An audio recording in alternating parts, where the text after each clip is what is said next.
Life under lockdown, a once-in-a-century disruption to our normal life.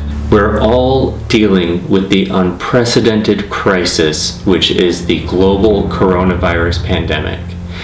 Nothing like this in the last 100 years has interrupted American life like this.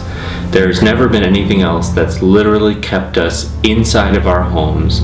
We can't see the enemy. We can't see the virus. We can't even tell if someone has it. If you're like me, your anxiety levels are at an all-time high. And yet, we have to keep on. We have to keep going forward. We have to remain calm. And we have to do every single thing we can to keep ourselves healthy. So the first thing that's going to sap our immune system is a sustained elevated stress level.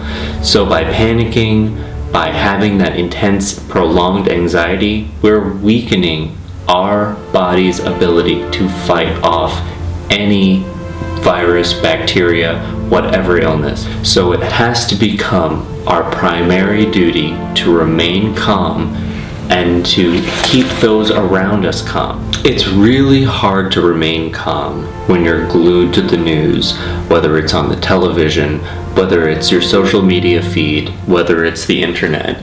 It is your duty to be informed, clearly.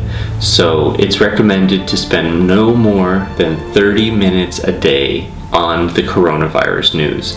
So I would suggest breaking that into 3. 10 minutes in the morning to get the most important, vital information of the day.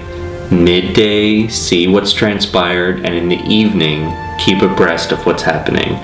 Once you're at home, you're really doing everything that you can, and the most important thing, to combating this horrible virus.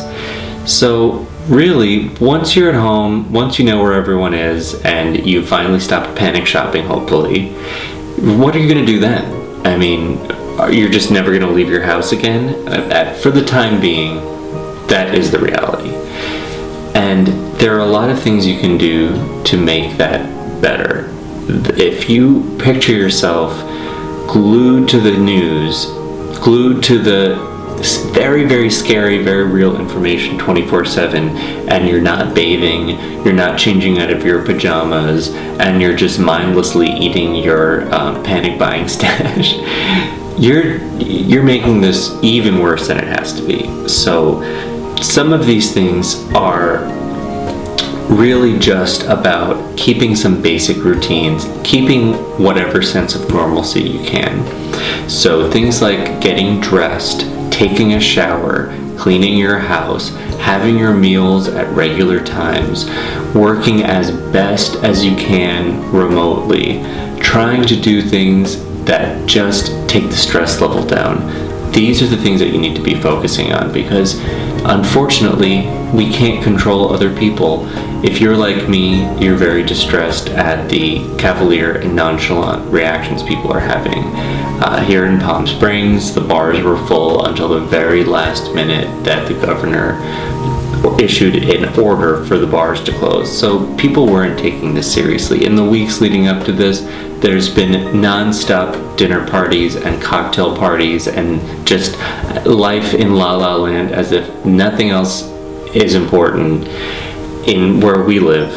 So now people are taking it seriously because they really don't have a choice, and they're under lockdown orders all over the world.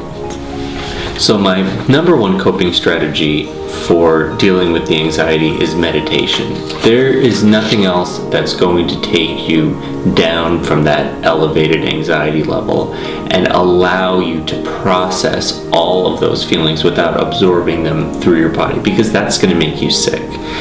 And if you've never tried meditation before, this is the time. This is the best time to learn how to meditate. And all you have to do is start by finding some different guided meditations and just do a couple and just notice what you like. Whether it's the sound of a person's voice, whether it's the music, whether it's the messages, just keep doing them until you find one that really kind of clicks for you. And then you can either keep doing the same one, that's very good because repetition is great for the brain, or you can do more of that same person because you like their style.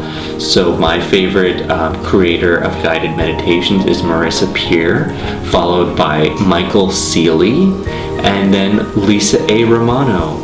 These three people do incredible, really, really well produced and very, very soulful and thoughtful guided meditations.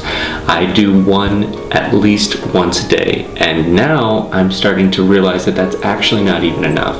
So for a meditation practice during this crisis, I would suggest doing one when you wake up, before you look at the news. This is so critical. We're going to need to build ourselves up emotionally and psychologically before we look at the news, before we look at the body count, the contagion count. And that's going to put us in a more proactive, less reactive state, because the morning is an inflection point, basically. It's our chance to either let the events of the day ramp us way up and put us into a whole lost day of anxiety and panic, or it's our chance to get ahead of it and do these different self-care and self-soothing activities so then we can react appropriately. Once you're at home, the rising body count is not as important because you're already doing what you're supposed to be doing. And as upsetting as it is and important to keep abreast of it, it's not relevant to your immediate concern. Your immediate concern is keeping calm, keeping everyone from fighting, keeping everyone from eating all the food too quickly, keeping the house from turning into a pigsty because everyone's in it. Those are actually your more immediate concerns once you're at home, once you're in quarantine, lockdown, shelter in place.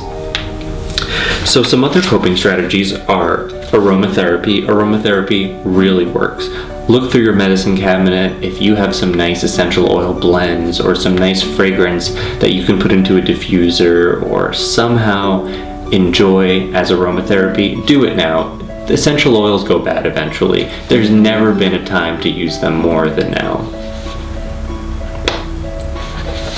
Reading is another activity that's really, really calming, and it's a great way to get away from the TV, get away from the screens. Try limiting your screen time in general. We're all gonna binge watch, we're all gonna surf the web way too much when we're stuck at home, but be proactive in giving yourself easy to do things besides just the screen. So if you have some books that you haven't read yet or started and never finished, pick them back up. Get comfortable and just enjoy the pleasure of reading. Reading is one of the biggest stress relieving activities there is.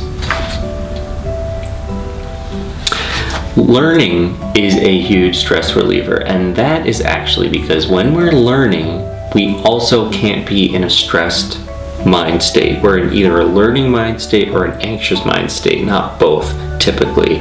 And when we're learning, that also starts unlocking new pathways for new information. So that's going to allow us to actually tune into other, even new things to learn that are going to help us right now. And it doesn't matter if those things are relevant to the coronavirus. It's going to be just as beneficial to you to brush up on a foreign language or learn a foreign language as it is to do something immediately useful. And listen, you don't know, the world is hopefully not coming to an end. So you don't need to become an expert survivalist, but maybe you'd like to learn Spanish so you can talk to some of your Spanish-speaking relatives, for example. Lastly, I think the biggest coping strategy is acceptance. Really accepting the situation, accepting the seriousness of it, and accepting that the greatest contribution you can make is by staying calm and staying home.